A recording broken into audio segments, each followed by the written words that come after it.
Thank you for joining us on KHOU 11 Plus. I'm Sherman Chow. February is Teen Dating Violence Awareness Month, and according to loveisrespect.org, 1 in 3 teens in the U.S. will experience physical, sexual, or emotional abuse from someone they are dating, and this is before they become an adult. Right now, one woman is sharing her story with us. Take a listen. My first episode was when we were still boyfriend and girlfriend. We were still in high school. We met in high school. I loved this man. I loved him so much. He was the first boyfriend I ever had. When we graduated, after a year, we got married. And I thought, okay, things should be different now. You know, now we're married. Now we're gonna start a family. This shouldn't happen again. And it continued. He was so jealous, so controlling. I didn't know what I was doing wrong. I didn't know what I was doing right. And I tried every day my hardest to do everything right. Abusers often manipulate you into thinking that it is you, that there's something wrong with you, that it is your fault. And they'll even say that. They'll even say, well, I did this to you because you deserved it. And you believe that. I wanted him to see all the great things in me. But no matter how hard I tried, he never saw it. Most of the time, we will argue in private. But then he just got so comfortable that he just started doing it in front of my daughters. We had gone to a family's birthday party, and he didn't like what I was wearing. And in the car, he blew up. He just went crazy on me. He started calling me all kinds of names. He grabbed me from my hair.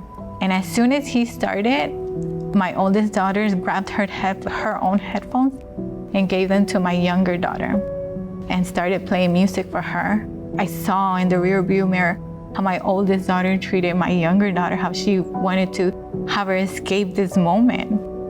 And I just looked at him and I said, stop. You can't do this to me in front of my daughters. This needs to stop.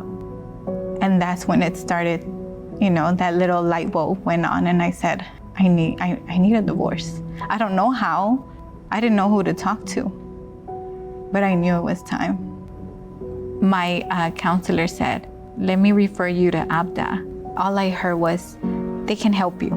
ABDA has helped me with legal fees. ABDA has helped me with groceries, with sending my girls back to school, with family time. This is an agency that has like everything. Every area that you need, they have an answer for. ABDA is the solution. You know, they're gonna walk through this whole journey with you, and it's gonna be the most difficult journey of your life, but it is worth going through with an agency like ABDA because they're gonna support you all the way and make you feel accepted, make you feel that you can get out of this situation. And you will see how a new life, a better life, is at the end of the tunnel. Very powerful testimony. We want to thank her for sharing her story. Each February, young adults and their loved ones across the country raise awareness about teen dating violence. We are joining that fight today.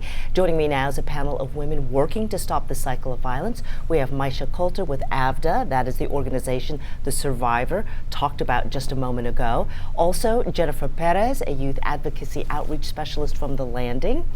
She works with survivors of human trafficking, and our psychotherapist, Dr. Jasmine Boone, mental health expert.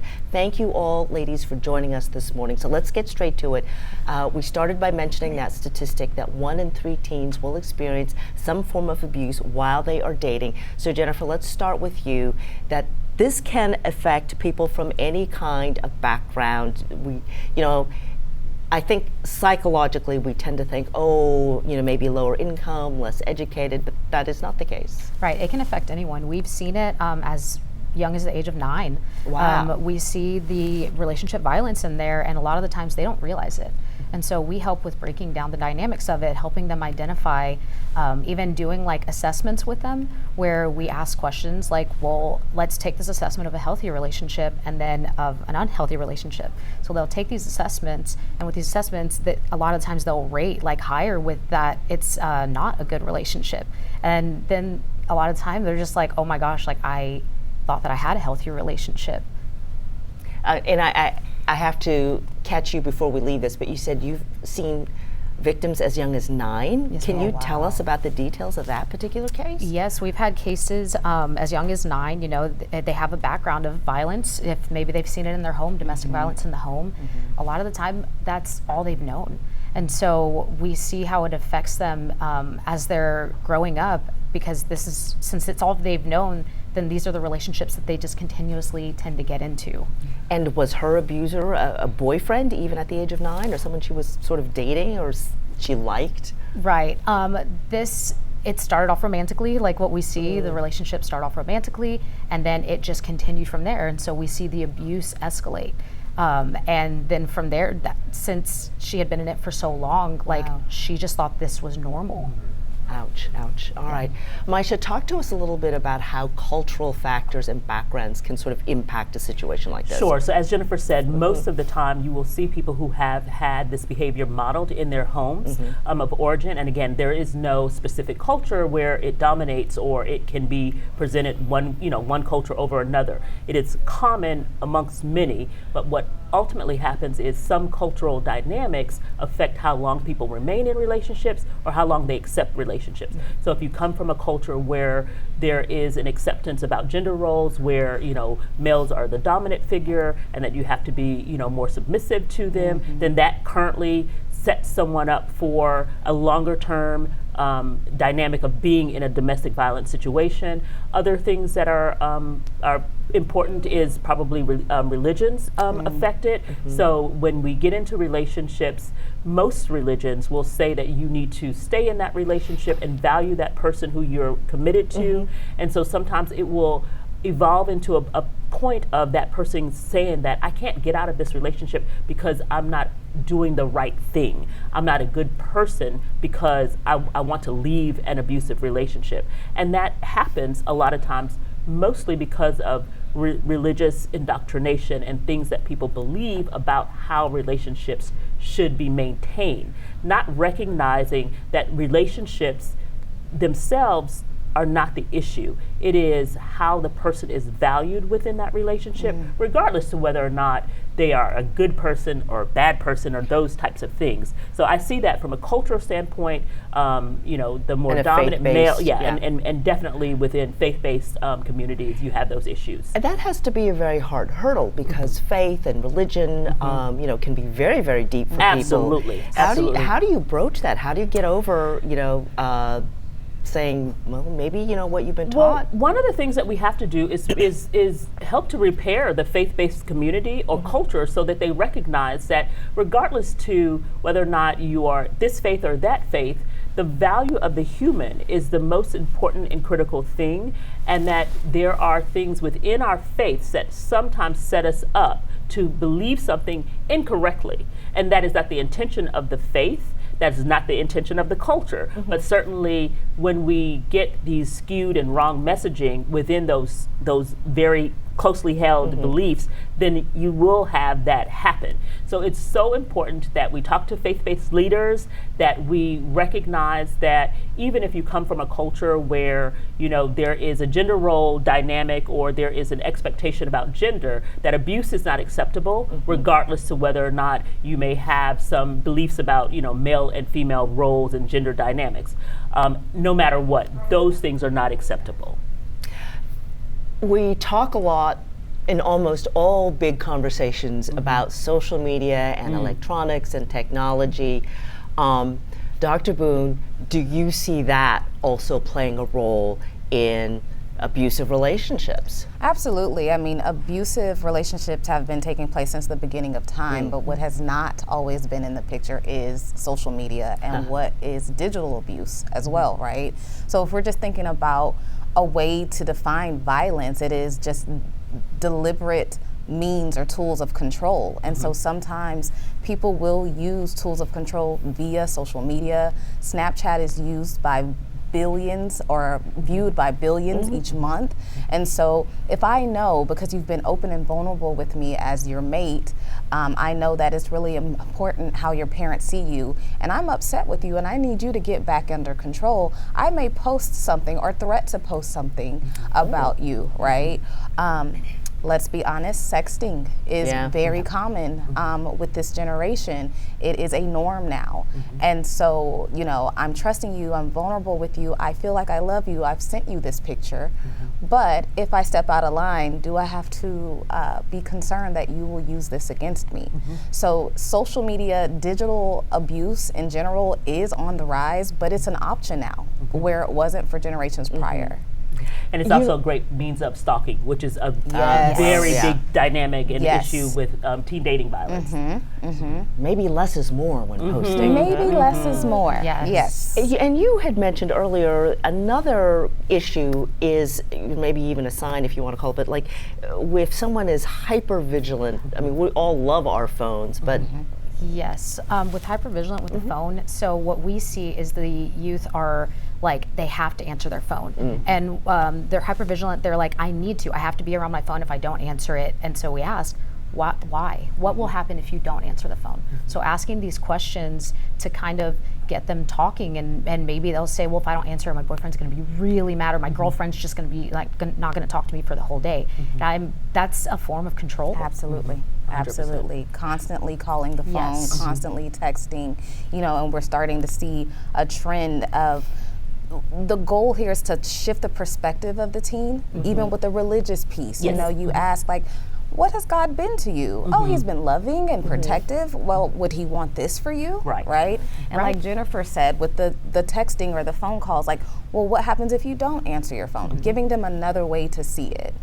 Or recognizing that if someone is saying to you, I need to know where you are right now, post a picture or confirm that you're at this place or your whereabouts. Like you have to, you have to prove that you are here or there, because they want to make sure that you're not doing something that is out of control. Out of their control. Remember, domestic violence, the perpetrator is always seeking control of the other person. Regardless of what the dynamics are, that's really at the core of how they want to control that person's behavior. And they use all kinds of tools, whether that's emotional, sexual, physical, and or social media. These different means to control are just toolkits for them, essentially. So let's talk a little bit about this. I mean, you mentioned like hypervigilance on your phone. What are some other signs that an individual, a teenager, may be in an abusive relationship? Phones, anything else? Phones. If they're in school, maybe you see like grades going down, maybe they're missing a lot of school. Maybe they're not really getting a lot of sleep, and you can notice that they're extremely tired because they're maybe on the phone all night with their significant other, and they have to be because they know that if they don't, they'll get in trouble, or they're told, if you love me, you would stay up for me. Why won't you stay up for me? Like, don't you love me? Like, do I matter more than school? Or changing relationships. So you may have a teenager who was all into sports or all into gaming or something like that, and that takes them away from that abusive partner. And so they give up the things that they love for that person. So sacrificing who they are and what they love and value for the other person, that is a huge red flag. And if you notice those types of things in your children, where they're no longer interested in basketball or volleyball or gaming or going to this club or having that type of dynamic, that is a huge sign, and especially if it is in lieu of spending time with this new person or this person that they're now in this relationship with.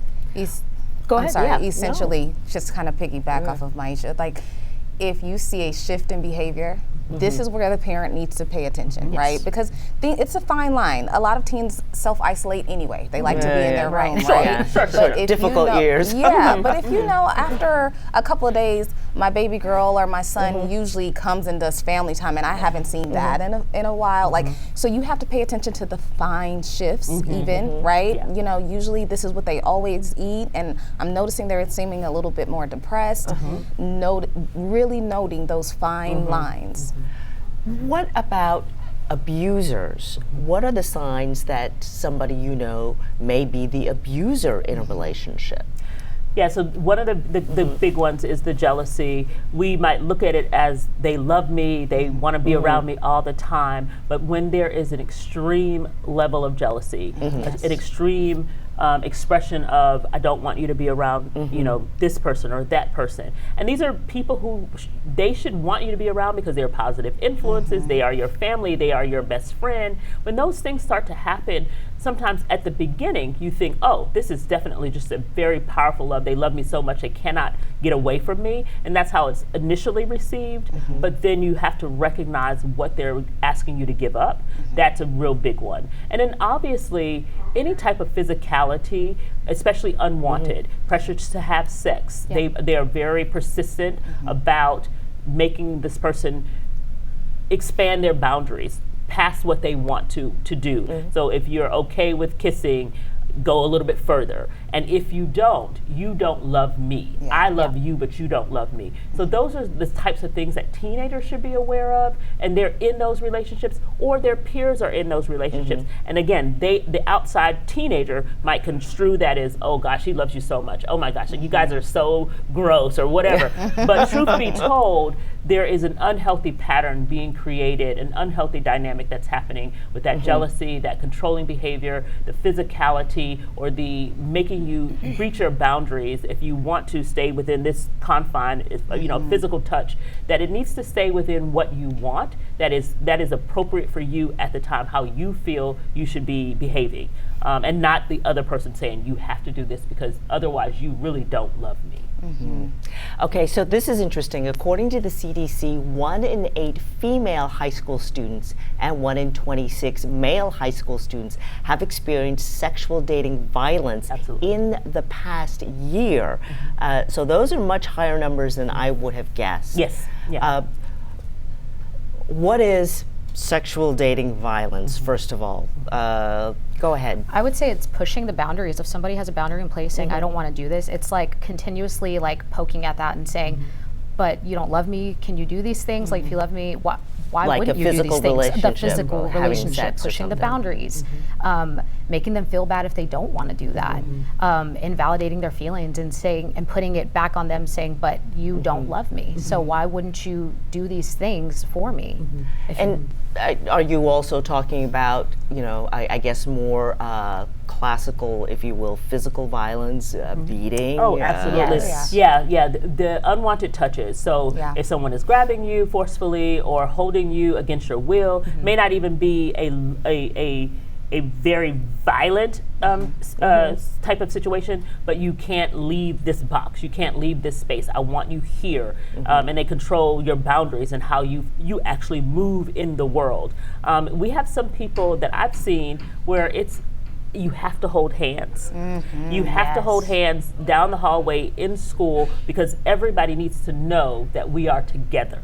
And again, it might seem innocuous at first, but it is, again, that very controlled. You really have to know the nuance and the motivation behind why that person is asserting themselves in the way that they are. But it could be as simple as holding hands. It doesn't have to be a sexual assault. But those are, again, where do you draw the line? Why do I need to do this? Do I want to have public displays of affection? And if you don't, it's okay. But if the person is saying that that's the only way that you prove or show that you love me, then you probably have a problem. So what are the long-term effects of, you know, if you start as young as 9, heaven forbid, but as a young teen, you're experiencing this kind of abuse while dating. What are some of the long-term effects that, you know, Absolutely. you've seen? Well, before I get to the long-term effects, it's important to know that cognitively, psychologically, what the teen is experiencing is their prefrontal cortex, the part of their brain that is able to handle executive functioning, decision making, judging long-term effects, is still developing and won't be fully developed till like 25, right? But their amygdala, the part of the brain that deals with the emotions and fear responses, is very active. So they take emotion over logic, and they're not really looking at long-term effects. But research shows long-term effects, you have a higher likelihood of being in another domestic domestically violent relationship in your adulthood. There's an increase in anxiety. There's an increase in depression. Of course, PTSD and the symptoms that come with that. It is personal to each person. So you start to see a decrease in self-worth. Yes. How I identify with myself, because that's also something that's happening during teenhood and adolescence, is I'm starting to identify and determine how I see myself, how I believe others see me, how I see the world. We're trying to identify my worth and my value here. And so that is going to be damaged if you're already enduring abuse mentally, physically, as a teen. You know, Jennifer, I think when we talk about physical abuse, that's pretty clear to everybody. But emotional abuse can be, you know, a more gray area. Someone might say, you know what, I was just joking, or, you know, you are just too sensitive. Yes. How do you define it between, I mean, somebody might legitimately just be joking with you, or intentionally being unkind. How do you navigate that? So we see that as gaslighting. And so we see that as testing the boundaries. So if you say I'm just joking, it's kind of testing the boundaries to see how that person reacts. And if they like just kind of laugh it off, then you're like, okay, I'm going to push it a little further this time. Okay, I say something that hurts a little more, but I'm just kidding. And then see how that person is receptive to that.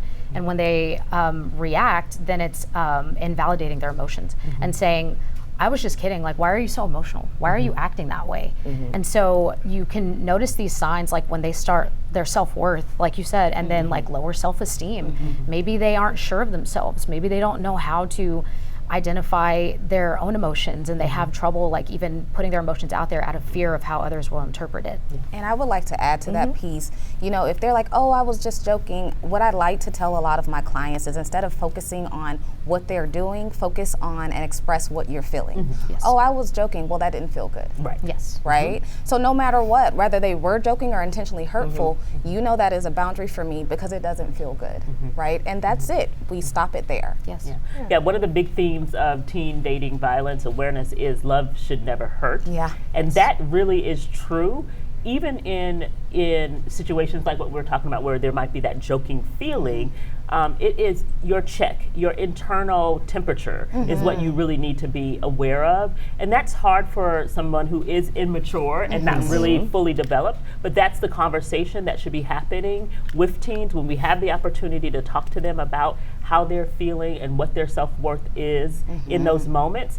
And you can start when they're itty bitty, right? You don't have to wait until they're a teenager. So if they start to develop a sense of self and a sense of their own worth and value, when they have those moments, they can articulate more readily, hey, you know what, that didn't feel good. And your 5-year-old can know when they feel good or when they feel bad. And that's very simple. And just relying on those very simple human instincts could go a long way to allow someone to recognize that they're in something that they do not want to be in, and valuing that along the way as they grow and develop and mature.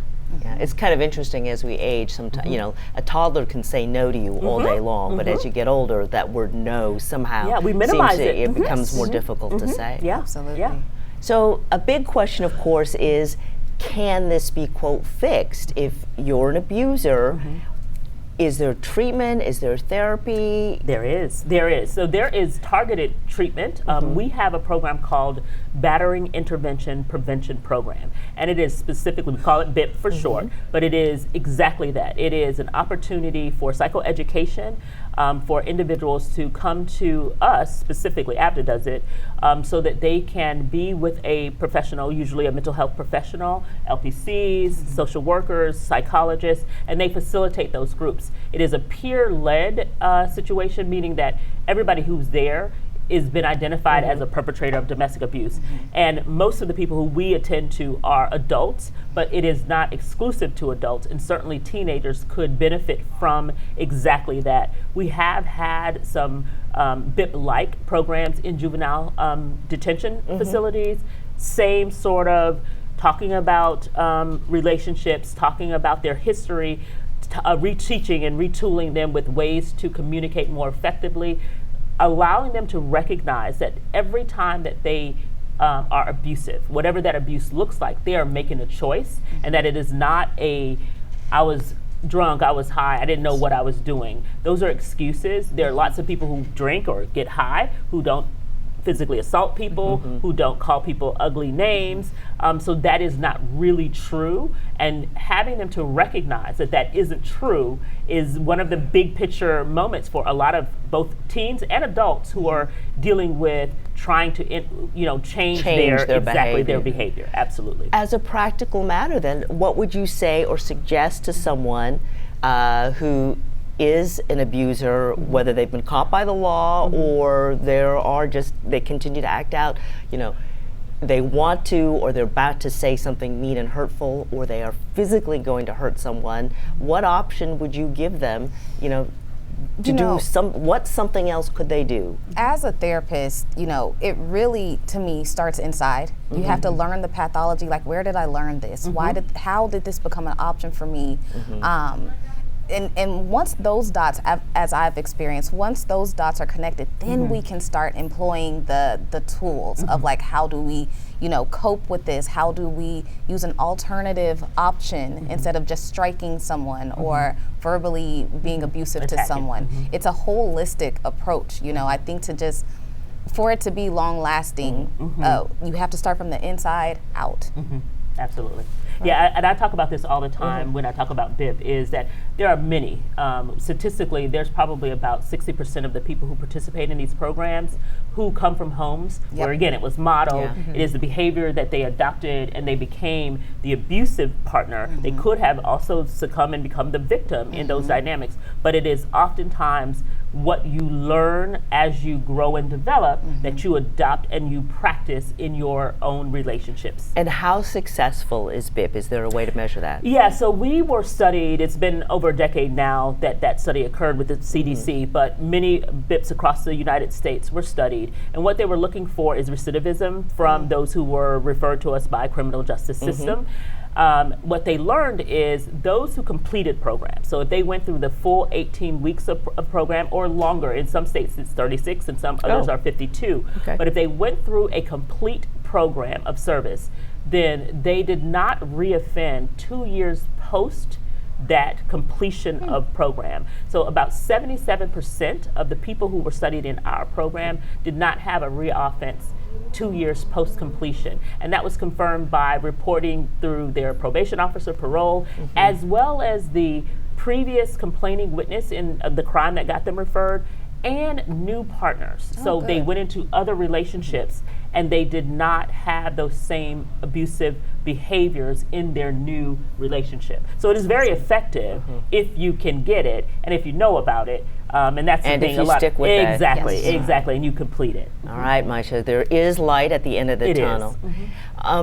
Jennifer, how do you get the teens to open up and start talking? Because they are notoriously, click-minded. They can only talk to their phone or their very best friend. How do you get them to talk to adults and, folks who could truly help them? We like to build rapport with them, but also tell them to have a safe person to talk to. Have a safe adult to talk to. If it's not a parent, maybe talk to your counselor. Maybe talk to an older sibling, but having somebody that they can open up to, because it is so vital, because the adult in their life who is significant to them is the person who can probably speak words into them.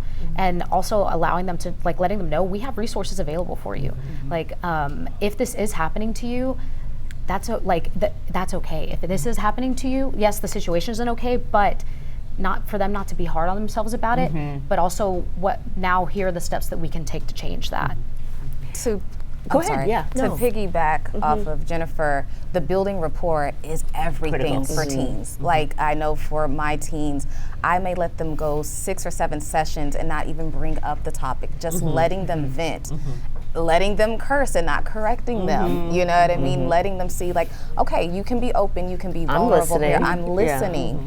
And they build that trust. If nothing else, I can trust that you listen. And so when I just kind of seep in a little, but why do you think you did that?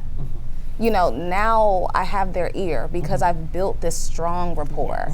Yeah. And you're also able to hold them accountable when you build that rapport. Like maybe at the beginning we weren't able to say anything, but now that I've developed this relationship with you, I've had kids I've worked with since the age of 14, and like they're maybe 18, 19 now. And so we have that relationship where if they say something or do something, I'm going to call them out. Like, hey, like, And they trust it. Exactly, They they trust it. Yep. They don't get offended, but they actually take in what you say. Yep. And then it helps them process it, and they're like, oh, maybe that was wrong, or maybe I shouldn't have said that. Maybe I should look at it this different way.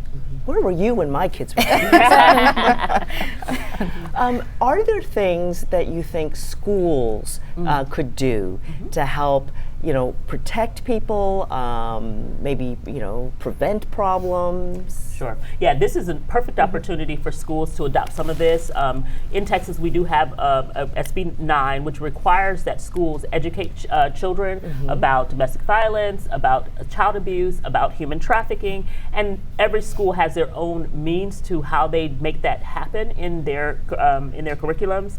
And sometimes they have resources like us who come into schools and facilitate those conversations for the schools. So that's one place. The other thing is to have at least the stationary people in your school, like counselors, be equipped with some type of resources and their own ability to have those conversations with children, highlighting for them the ability to get help and making sure that those things are known, whether it's on display for the month of February, or if it's something that is held closely throughout the year. You have visible numbers, visible resources that are there, so that if someone is in this situation, they kind of know, like, I saw this number, I saw this resource, and I may be able to call it anonymously and get some type of conversation going with someone who I don't have to really reveal who I am.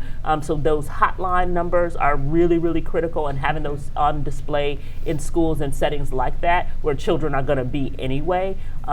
We do a program that I think is fabulous. It's called Coaching Boys to Men.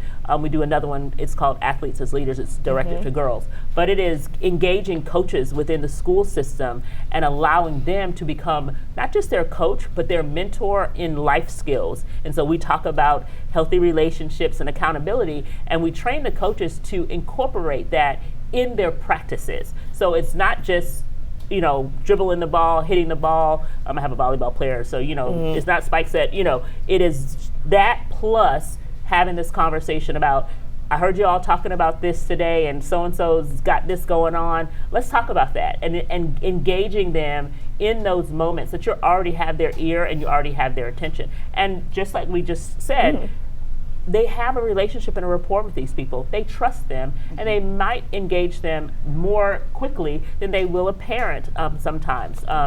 It just is what it is, and parents have to be, cognizant Parents of are the fact. first to know exactly, that. Exactly. It's a painful reality. It's a painful reality, but it is a reality. And you mentioned this, programs for boys, with coaches and all of that. And we saw the statistic earlier. We tend to think that it is almost exclusively a problem for young women. It isn't. But obviously it does include boys. Does that manifest itself differently at all, boys versus girls? Well, it manifests itself in that boys have a harder time to be able to disclose for all kinds of reasons. It's in that same gender role dynamic. We tend to believe, or boys tend to believe, or have been taught in some way that they can't be abused because they're, stronger physically. And again, abuse is not limited to physical abuse. It could be very much about emotional abuse. And there are times where boys will be in situations where they are with someone, a partner who is emotionally abusive, manipulative. I've seen situations where the abusive partner is threatening through vulnerability. So they might be, I'm suicidal, you have to help me, you have to protect me, I'm hurting so much. And they are not equipped to help them in the way that they want to help them. And that causes a huge burden, and that is abusive. And the person is aware that they're doing those things. So I see you nodding, Jasmine. Have you seen this in your practice? Can you talk to us about that? Absolutely. Let's be honest, for a lot of these teens, social media in general romanticizes and glamorizes toxic relationships.